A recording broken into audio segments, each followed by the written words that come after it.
Good Shabbos. This week's parsha is Vayechi, and it will be the last installment of the talks I give in memory of my father, Rabbi Yitzchok Kerzner. In Vayechi, we have the death of Yaakov Avinu, Yaakov our forefather. The week that my father was buried was Parshas Vayishlach, and in that week it actually describes the death of Yitzchok, the original Yitzchok Avinu. And the Torah says then, Yitzchok expired, Vayamas, and he passed away. Vayasaf al Amav, and he was gathered to his people. Zaken usvayamim, elderly or old, and fulfilled of days, is the way they translate it in the art scroll. And Vayikbru also Esav Yaakov, and Esav and his son Yaakov buried him, and he was buried in Ma'aras HaMachpelah, in the cave of the patriarchs. And I think this aptly describes very succinctly my father and his passing. He was Zaken, he was old. Usva Yomim, so even though he was in his 90s at the time of his death, and the last good number of years were not really very active in the pursuits of his whole lifetime, he was still Sva Yomim, he was still fulfilled in his days. He still had the accomplishments that he could enter Gan Eden with, he could enter the next world full of life, full of the accomplishments of life, that although they were cut short in many ways, he still was able to do much more than many of us do in an entire lifetime. And then when we talk about this week's parsha, Yaakov, when he dies, it's very interesting. There's a medrash often quoted. It says, Yaakov lo meis. Yaakov did not die. But of course, that's very difficult to read into the portion. It says clearly he died. Not only that, it says, Vayechanto, so they embalmed him, and they Vayasam Asavar, and they put him in a coffin. So, and then they finally took him and buried him in Israel after a long, drawn-out process. And it's very interesting to see that the Medrash should say he didn't die.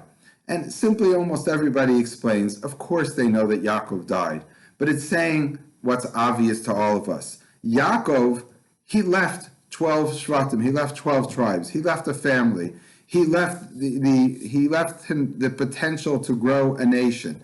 And he wasn't really Yaakov anymore. He was now Yisrael. Yaakov changes his name to Yisrael.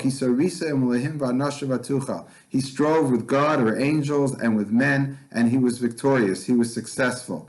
And he's no longer Yaakov. He's no longer the man who was born holding onto the heel of the Akev Esav, the heel of Esav, his brother, but rather now he's Yisrael. He's someone who strove for more. He's someone who achieved much in life. And now his children are not just the Bnei Yaakov. They're not just the sons, the children of Yaakov. They're Bnei Yisrael. They're really now, they've captured the title of being a nation, of being someone who's constantly growing. And that's what it means probably when it says Yaakov lo meis. Yaakov might have died in body. And although in Egypt, they seem to focus on keeping the body. They embalm him. They put him in arm before he's buried. It's many, many, many days. They're holding on to life. And actually, in Egyptian society, what they did is they were hoping to keep, the reason they embalm someone is to keep the person mostly intact in order that they could enter the next world with their full body.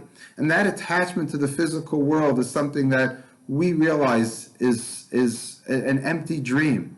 When a person passes away, he's no longer part of this physical world.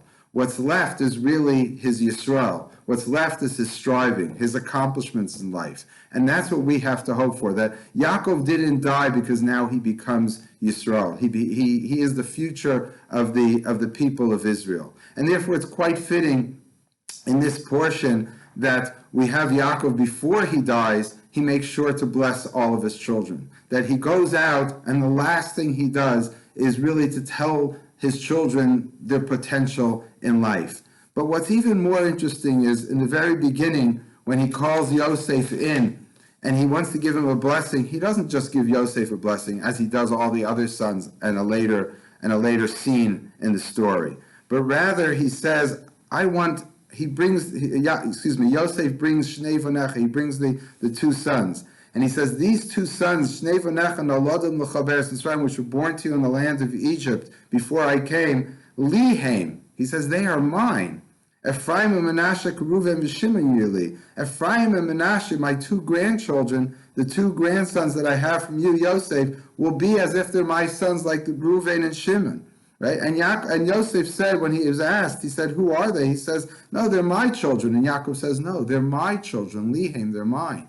And I think what's happening there is he doesn't want to lose them. These are children that were born in Mitzrayim. These are children born in Egypt. They didn't grow up under the tutelage of their grandfather Yaakov. They grew up in the palace in Egypt.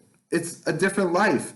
And Yaakov was saying, I'm afraid to lose those two grandchildren to assimilation. I'm afraid to lose them, that they should forget where they come from, who their grandfather is, who their great-grandfather is. And when he gives them a blessing, he says, Hamalach Hagos Mikora, the angel who redeemed them and saved them from all of the evil, Yivarech Esnarim, he should bless these young children. V'yikarei vehem shmi, they should be called by my name. V'shem avosai Avraham v'Yitzchok, and also the names of my fathers, Avraham and Yitzchok. They shouldn't forget from where they come from. And just as an aside, it happens that the day of the Shloshim, my father, there was a grandson born, and it was his name. He was named Yitzchok, v'yikarei vehem shmi, he was called after his name. But what really Yaakov wants is to make sure that that's not lost. And sometimes, as I heard somebody else say this past week during the Shloshim, that many times children do find themselves a little bit more distant from their parents. They move into their own lives and they have to set out on an independent path. There's nothing wrong with that. But what could happen sometimes is, as you go generation after generation, by the next generation, they're forgetting where they come from. So it's very important that we make sure, not only in my family, but in any family that has anyone passing, the next generation, the grandchildren, should remember that the Ephraim and Manasseh should know that they come from Yaakov, they come from Avram, they come from Yitzchok. They have a past, they have a glorious past, they have a tradition, and they have to make sure that they retain that tradition. They don't have to rebel anymore. They don't have to go their independent ways from the Yaakov, because it's already 2 generations distance. It's time now to go back to that. And that's exactly what's happening in this week's Parsha. And before Yaakov passes from the scene, he wants to make sure that even the grandchildren which grew up apart from him in Egypt, they should remember where they come from.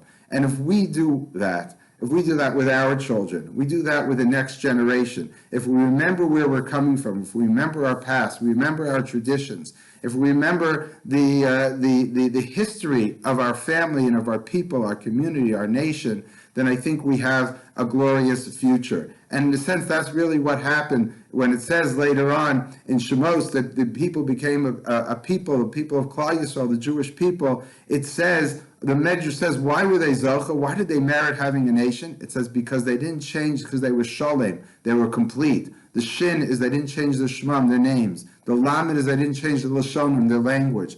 The Mem is they didn't change Mabushim, their clothing. And as I said numerous times, of course, it doesn't mean that these have to be done. There's no mitzvah to have the same clothing or even the same language. We've all adopted different clothing, whether it's Western clothing or names which weren't necessarily of Jewish origin. That's not really important in principle. In principle, of course, it's the Torah, it's the laws, it's the mitzvahs, it's the morals, the ethics. All those things are extremely more important.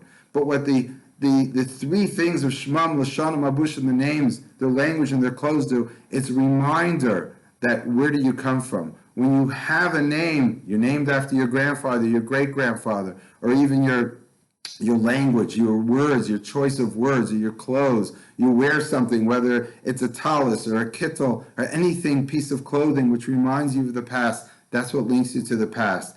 And it allows you to make sure that no matter what path you're going on, no matter which direction you're going on in life, you never forget where you came from. And hopefully we take that, and particularly myself and my family, but anyone who is lost, remember your past, remember your tradition, and therefore the future will look all that much better. Good Shabbos.